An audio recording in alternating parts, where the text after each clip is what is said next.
Jim, quite a sore one to take, losing a goal 12 minutes from time and ultimately narrowly losing 1-0 today. What were your thoughts on the game overall? Well, before the game, when we looked at the two teams on paper, I felt there was nothing between us really.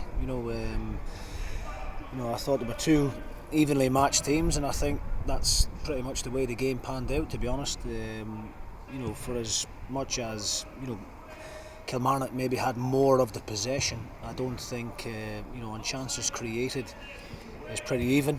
In terms of attacks, I think it's pretty even. I think we've probably had the best chance of the whole game. We've got a 1v1 through on goal, and I'm sure Tony would like to have that one back, because on another day I'm pretty sure he would tuck it in the bottom corner. Unfortunately, that one's came back to bite us. Yeah, there's that chance missing. Then if you look at the goal they score, it's a free header for Ndicka. A really kind of disappointing goal to concede.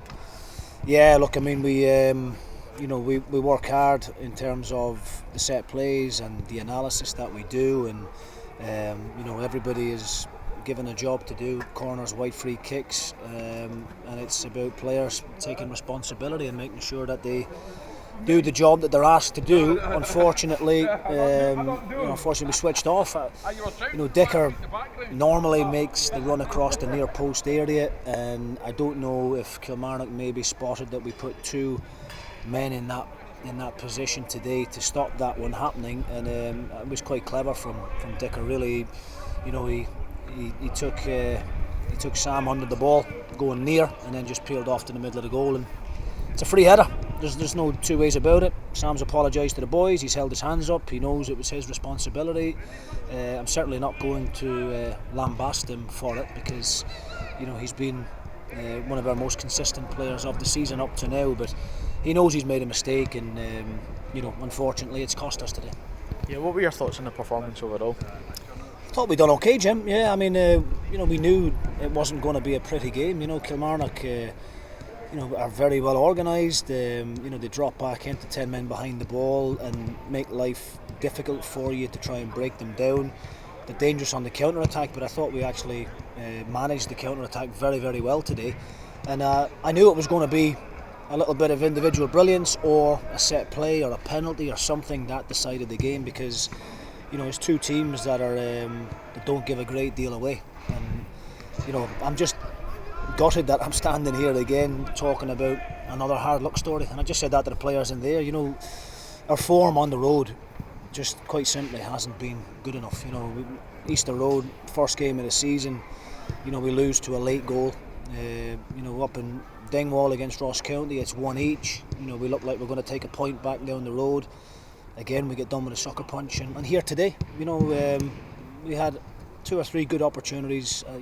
Brunescu's made a good save from Danny with the header, but obviously Tony's chance is the big one, and unfortunately we weren't able to take it. I think whoever scored the first goal today was going to go on and win the game, and that proved to be the case. You mentioned the hard luck stories away from home. How important is it now that we really start trying to turn these into grinding out a point, or maybe even getting the three sooner rather than later?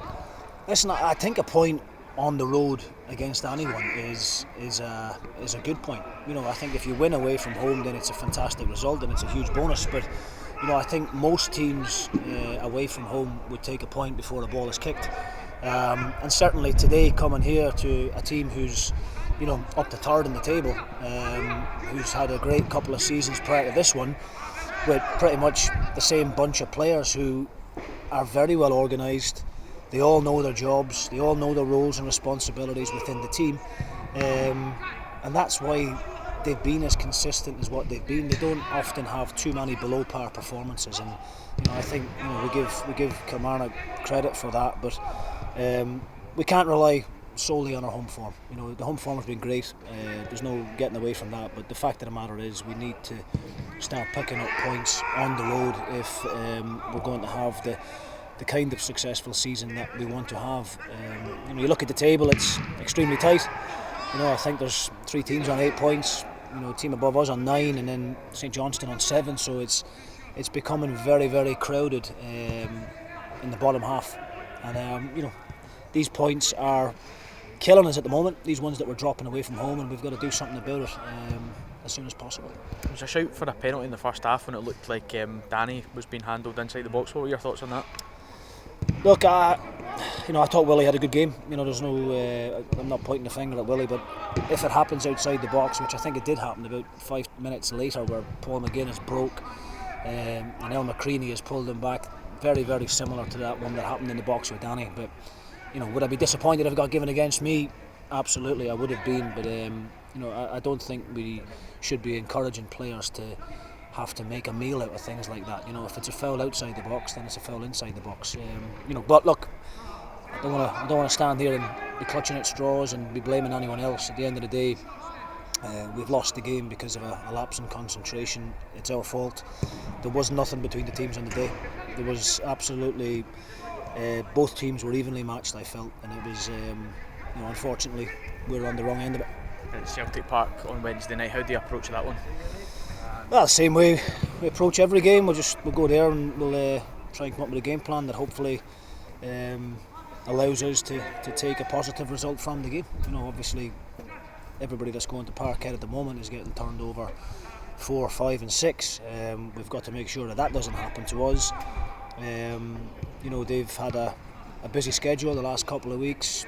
I would imagine they'll make changes and probably bring in 2 or 3 of the fringe players, but it doesn't really matter what team Celtic put on the park. They're all going to be top players in international class, so we'll have to analyse this one first and foremost, and then see what we can do on Wednesday. But we've got to go there and be as positive as what we can possibly be and believe that we can take a positive result away from the game. And just finally, a word for the 1,000 fans who made the journey down today. They were amazing, again, as they have been all season, and even before the game there, where the boys are practicing their shooting before it. The atmosphere they were generating was brilliant, and to be honest with you, all you could hear throughout the course of the game was the away fans. They really silenced the Kilmarnock crowd, and they certainly deserved some kind of positive result today, and obviously we're, as always, disappointed for them because they travelled in great numbers, and the support that they've given to the players and has been incredible up to now, and long may that continue. Jim, thanks very much. Thanks, James.